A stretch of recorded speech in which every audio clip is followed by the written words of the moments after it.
പ്രിയപ്പെട്ട പ്രിയപ്പെട്ട ആസിഫ് അലിയുടെ $1 മില്യൺ പുഞ്ചിരിക്കിരിക്കട്ടെ മലയാളി മനസ്സുകളുടെ വക ഒരു കുതിരപ്പവൻ.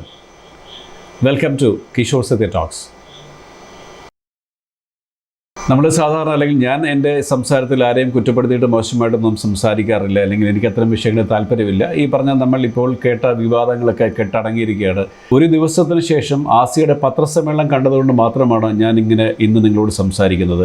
എത്ര പക്വതയോട് കൂടിയിട്ടാണ്, അല്ലെങ്കിൽ എത്രയോ മനോഹരമായ രീതിയിലാണ് ആസി നമ്മളോട് ഈ കാര്യം ചർച്ച ചെയ്തത്. കാരണം ആസിഫിന് കൊടുത്ത പിന്തുണയിൽ എന്നെയും നിങ്ങളുടെയും സ്നേഹം അദ്ദേഹം ചേർത്ത് പിടിക്കുന്നതോടൊപ്പം തന്നെ ആ ഒരു കാര്യത്തിൽ ആ പ്രശ്നം പരിഹരിക്കപ്പെട്ടുവെന്നും അല്ലെങ്കിൽ അതിൻ്റെ പേരിൽ ഒരു ഹെയ്റ്റ് ക്യാമ്പയിൻ ഉണ്ടാവരുമെന്നും ഒക്കെ പറഞ്ഞ് നമ്മളോട് വളരെ കൃത്യമായിട്ട് നിലപാട് അറിയിച്ച ആസിഫിനായിരിക്കണം, അല്ലെങ്കിൽ അങ്ങനെയുള്ള ആസിഫിൻ്റെ മനസ്സിലായിരിക്കണം നമ്മൾ ഏറ്റവും കൂടുതൽ കയ്യടി കൊടുക്കേണ്ടത്. ഒരുപാട് സമൂഹ മാധ്യമങ്ങളിൽ വലിയ ചർച്ചകളൊക്കെ നടക്കുകയും ചെയ്തിരുന്നു. ഞാനും പോസ്റ്റ് ചെയ്തിരുന്നു. ഞാനും എൻ്റെ സോഷ്യൽ മീഡിയയിൽ പോസ്റ്റ് ചെയ്തത് ആസിഫിൻ്റെ പുഞ്ചിരിക്കൊപ്പം എന്ന് മാത്രമാണ്. കാരണം എനിക്ക് പറയാനുള്ളതും ആസിഫിനെ പറ്റി മാത്രമാണ്.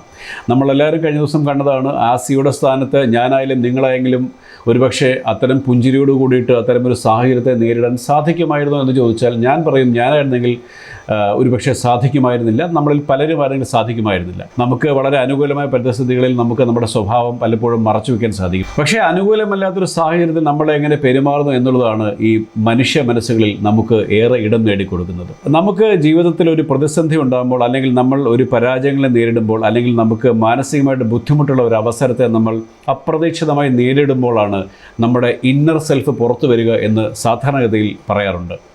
ഇന്നത്തെ കാലഘട്ടത്തിൽ 40-50 ക്യാമറകളുടെ ചുറ്റുപാടിലാണ് നമുക്ക് പലപ്പോഴും സംസാരിക്കേണ്ടി വരുന്നത്. അതുകൊണ്ട് തന്നെ നമ്മളുടെ ഓരോ ചലനങ്ങളും അല്ലെങ്കിൽ ഓരോ ചെറിയ വാക്കുകൾ പോലും വളരെ കൃത്യമല്ല എന്നുണ്ടെങ്കിൽ അതൊക്കെ നാം പ്രതീക്ഷിക്കാത്ത തരത്തിലുള്ള കണ്ടൻറ്റുകളായി സോഷ്യൽ മീഡിയയിൽ വിചാരിക്കുന്ന ഒരു കാലഘട്ടമാണ്. ഈ ആസിയുടെ പത്രസമ്മേളനം കണ്ടാൽ അറിയാം, പല മാധ്യമങ്ങളുടെയും പല കുസൃതി ചോദ്യങ്ങൾക്കും കൊനിഷ്ഠ ചോദ്യങ്ങൾക്കും അതിനിടയിൽ പെടാതെ വളരെ കൃത്യമായി ഏറ്റവും മനോഹരമായ രീതിയിൽ മറുപടി പറഞ്ഞ ആസിഫിൻ്റെ ആ മനസാന്നിധ്യം നമുക്ക് തീർച്ചയായിട്ടും അപ്രീഷിയേറ്റ് ചെയ്യേണ്ട ഒന്ന് തന്നെയാണ്. പ്രിയപ്പെട്ട ആസി, മലയാളി മനസ്സുകളിൽ നിങ്ങൾ നേരത്തെ തന്നെ കയറിക്കൂടിയ ആളാണ്. പക്ഷേ കഴിഞ്ഞ ദിവസത്തെ സംഭവത്തോടുകൂടി നിങ്ങൾ ഒരുപാട് പടവുകൾ മുകളിലേക്ക് പോയി. പക്ഷേ ഇന്നലത്തെ പത്രസമ്മേളനത്തിന് ശേഷം മലയാളി മനസ്സുകളുടെ ഏറ്റവും ഉന്നതിയിലെത്തിയ വജ്രശോഭയുടെ പ്രസരിക്കുന്ന ഒരാളായിട്ട് മാറിയിരിക്കുന്നു നിങ്ങൾ.